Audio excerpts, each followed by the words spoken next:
Dan untuk mengetahui kondisi terkini di Gaza, kita sudah terhubung dengan relawan dari Lembaga Medis dan Kemanusiaan Mercy yang berada di Gaza Utara, yakni Farid Zanjabil Al-Ayubi yang ada di sana. Selamat sore waktu Jakarta, Mas Farid. Ya, selamat siang waktu Gaza. Baik, Mas Farid, bisa Anda ceritakan apakah saat ini Anda berada di Rumah Sakit Indonesia yang jaraknya ini sebagai informasi sekitar 2,5 km dari akses atau jalur menuju Israel, dan bagaimana kondisi terkini di tempat Anda berada saat ini? Seberapa masif serangan masih dirasakan, Mas?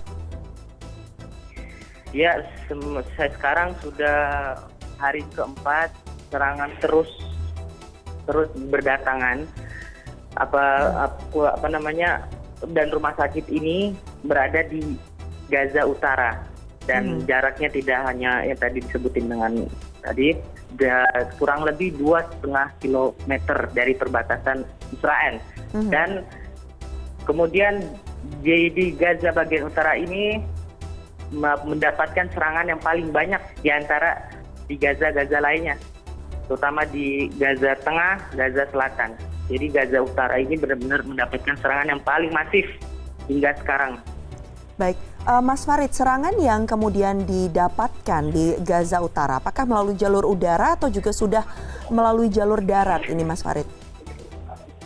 Ya, sejauh ini pasukan Israel itu membom di wilayah Gaza Utara itu menggunakan serangan udara. Serangan udara masih terus diluncurkan hingga detik ini. Bahkan sebelum kita live itu bom-bom juga masih terus berdatangan di sekitar rumah sakit Indonesia di sini. Baik. Dan kemudian saya mendengar berita kalau di perbatasan sana di bagian timur, jaraknya juga nggak jauh dari rumah sakit itu, mereka juga telah menyerang ke sini. Ya, ke bagian utara dengan tank-tank, baja-baja tank mereka. Baik, Mas Farid, kalau kita bisa sebut begitu ya, dalam 5 menit terakhir atau paling tidak setiap 5 menit, berapa banyak serangan yang Anda rasakan atau Anda dengar di jalur Gaza ini? Kalau kita bicara misalnya sebutlah 5 menit, berapa banyak yang diberikan atau 1 jam terakhir? Kalau yang saya rasakan di sini dalam 5 menit terakhir tuh bisa ada 4 roket yang sekali luncur ke Gaza Utara ini. Jadi mereka juga brutal menyerang warga sipil dan bahkan masjid-masjid pun ikut kena serangan. Masjid di bagian utara sini, bahkan di Gaza City, di kota Gaza sana juga banyak masjid-masjid yang hancur dan rumah-rumah warga dan gedung-gedung fasilitas umum. Baik. Milik warga sipil. Biasanya serangan ini lebih masif di pagi hari, siang hari, sore hari, malam hari, atau kapan, Mas? Kalau menurut saya, pandangan saya itu lebih masifnya di malam hari. Baik. Di malam hari dan hingga subuh. Baik. Hingga subuh pagi hari di sini. Baik. Mas Farid, kita bicara sedikit tentang kisah dari seorang Farid Zanjabil begitu ya, di mana Mas Farid ini saat ini menjadi satu di antara 3 relawan Mercy yang masih berada di jalur Gaza. Informasi yang saya dapatkan ini masuk ke tahun keempat Mas Farid tinggal di jalur Gaza. Dan saat serangan beberapa waktu lalu pun juga menjadi saksi mata melihat roket jatuh di depan mata, berdekatan dengan Rumah Sakit Indonesia, dekat dengan wismanya. Boleh diceritakan, Mas, saat itu kondisinya seperti apa saat jatuhnya roket pada sekitar hari Minggu berarti ya, Mas, ya, yang menyebabkan satu staf lokal dari Rumah Sakit Indonesia yang ada di jalur Gaza ini kemudian meninggal? Ya. Itu ke hari di mana kejadian hari Sabtu, Mbak. Hari Minggu, di hari pertama. Jadi kita memang relawan kita berada di halaman wisma kita di Mercy itu. Nah, kita di luar itu hanya melihat kondisi situasi bagaimana orang lalu lalang untuk mengevakuasi para korban dan ambulan-ambulan pada lewat lalu lalang, dan orang juga banyak yang ada di depan rumah sakit itu.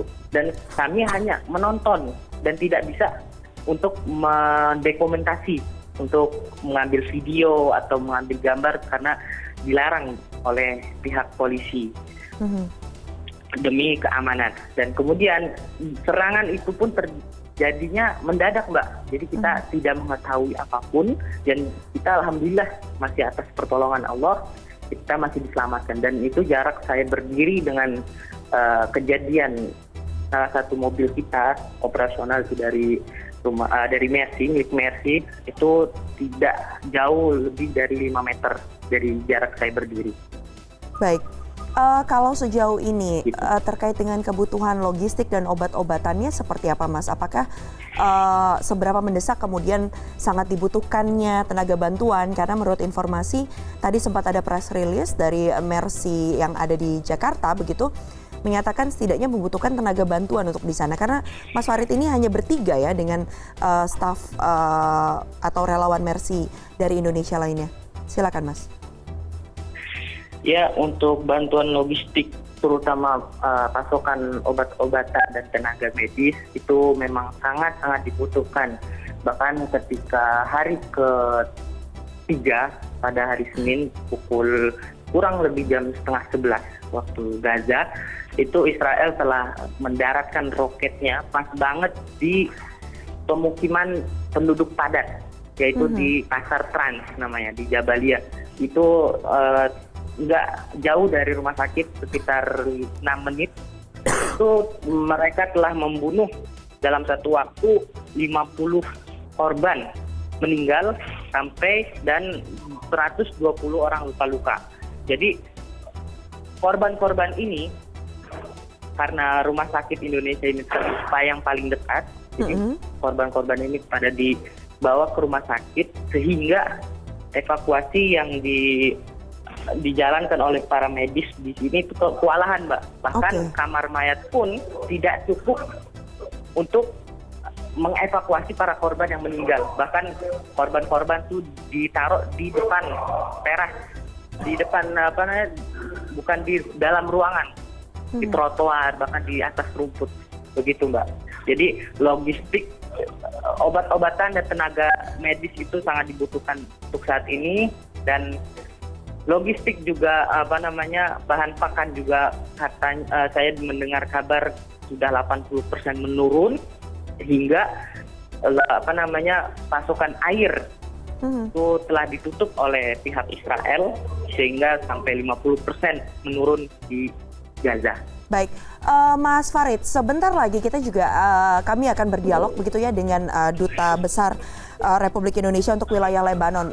Termasuk kita tahu bahwa ini merupakan salah satu akses untuk juga terjadinya proses evakuasi dan pengiriman bantuan begitu. Ada yang ingin Anda sampaikan mungkin kepada pihak pemerintah Indonesia terkait dengan kondisi di Gaza saat ini? Ya, terkhusus untuk para masyarakat Indonesia, kami sebagai WNI yang ada di Gaza saat ini, kami ingin paling tidak mendoakan kami di sini agar selamat dan selalu dalam lindungan Allah dan diberi ketabahan dan kesabaran. Mungkin memang saat ini kalian tidak bisa membantu kami secara nyata, walaupun dengan doa itu tidak apa-apa, karena doa itu adalah senjata kami, ya, senjata apalagi terutama kaum muslimin. Jadi kita membutuhkan sangat doa-doa kalian, dan untuk pemerintah mohon pergerakannya agar serangan ini dapat diselesaikan. Baik. Tentunya titip salam kami juga untuk dua relawan lainnya. Semoga dalam kondisi yang aman selalu, berusaha untuk mencari tempat paling aman yang ada di sana. Terima kasih sebelumnya sudah bergabung bersama kami, Mas Farid Zanjabil Al-Ayubi yang merupakan relawan Mercy yang saat ini berada di Gaza Utara. Terima kasih atas informasinya dan selamat kembali melanjutkan aktivitasnya, Mas Farid. Terima kasih. Iya, sama-sama.